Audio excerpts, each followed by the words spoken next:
Welcome to Enhance It here at Geek Gaming. My name is Emmanuel, and today we are starting a multi-part series on enhancing Marvel United, and specifically today we are going to be looking at card sleeves. Now, Marvel United is a card-based game. Yeah, there's miniatures and you're going to be moving them around to different locations and stuff, but the majority of the game is you putting these cards out and creating a timeline with the other players as you attempt to defeat the villain based off of the different symbols and instructions that come up on the cards. Now, I come from the world of Magic. If you go to tournaments and stuff like that, you double sleeve cards. And the main reason is you give your cards over to the person across from you and they are going to shuffle them. They just do the little side shuffle like this. I've seen them take them an old school with a giant bridge. I was like, wow, I spent a lot of money on my cards and this guy is just beating the hell out of them. And that's when I found out that the majority of people now, they double sleeve their cards. It protects them a couple different ways. So by double sleeving it, what you are doing is you are taking a perfect fit sleeve and you are putting it over the top portion of the card. So you slide it down like that. Then you take the normal sleeve and then from the bottom, and what that does is it creates a seal with my quotation marks so that there is no exposed edge of the card. This does a couple things for you. One, it creates a water seal so that if something happens, someone accidentally spills a drink or something like that, the cards will not get water damage, which can happen with a single sleeved card because the one side is going to be exposed and water can get in. The other forms of protection are going to be just like you imagine with sleeving the cards. By putting the plastic layer around it, you're stopping people that have Cheeto fingers or Dorito fingers and getting crumbs and oils off of their fingers and all kinds of random stuff. You're keeping all of that off of the card.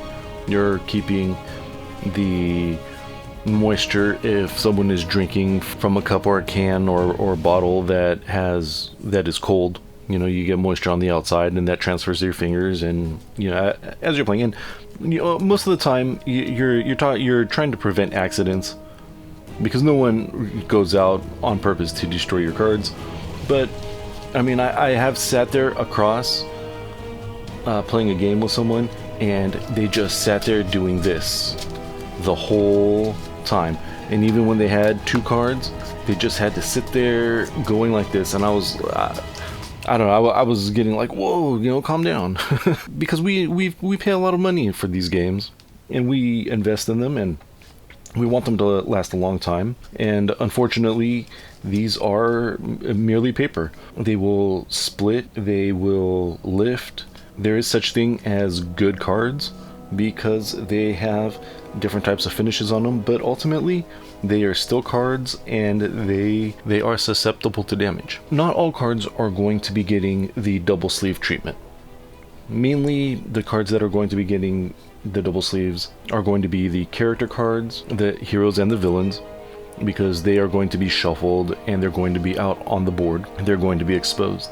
The other ones that are going to be getting double sleeved are going to be the mission cards.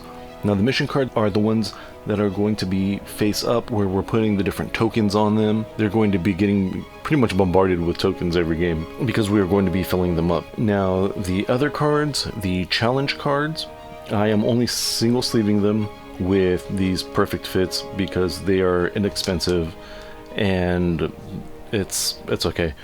Mainly, I'm sleeving those just to keep any kind of debris and stuff off of the outside of the card. So like the Sentinel cards, those right there, those aren't necessarily in play so people aren't going to be messing with them a lot. You should just have them sitting there on the side and pretty much nobody touches them unless they need a clarification on how the sentinel moves or something like that. Now for my double sleeve, as you can see here, I am using Dragon Shield. I'm using the perfect fits for the inside, and then the clear matte for the exterior.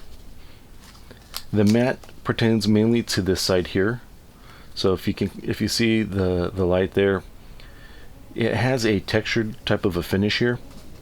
And then on this side here, this is the regular gloss side, where yeah, you can see the light is directly reflecting right off of it. By having the gloss side up like this, there's less interference between the plastic and the card, so you can actually see the art a little bit better. And that's mainly why I choose this. When you do the matte, like I said, it has a little bit of a texture, so the cards aren't as slick, they don't slide as much, they actually hold better in your hands, and the matte helps with a lot of the reflection, softening it up, so it's a little bit easier on the eyes. In the next video, I am going to show you how I am storing the challenge cards and the sentinel cards and a couple other things. Those are going to be going into folders. So if you have any questions, please let me know down in the comments below, and give us a like and subscribe. I will have a link right up here to all of the enhancement videos that are pertaining to Marvel United, because like I said, this is only part 1. I just told you about part 2 being how I am storing the other cards, but I will be doing videos on the tokens as I've upgraded the tokens, how I'm keeping those together. There is going to be a video on the digital enhancements that you can do, because there are different things that you can download to help the game clear up some of the rules and actually give the game a little bit more depth. So until next time, protect your cards.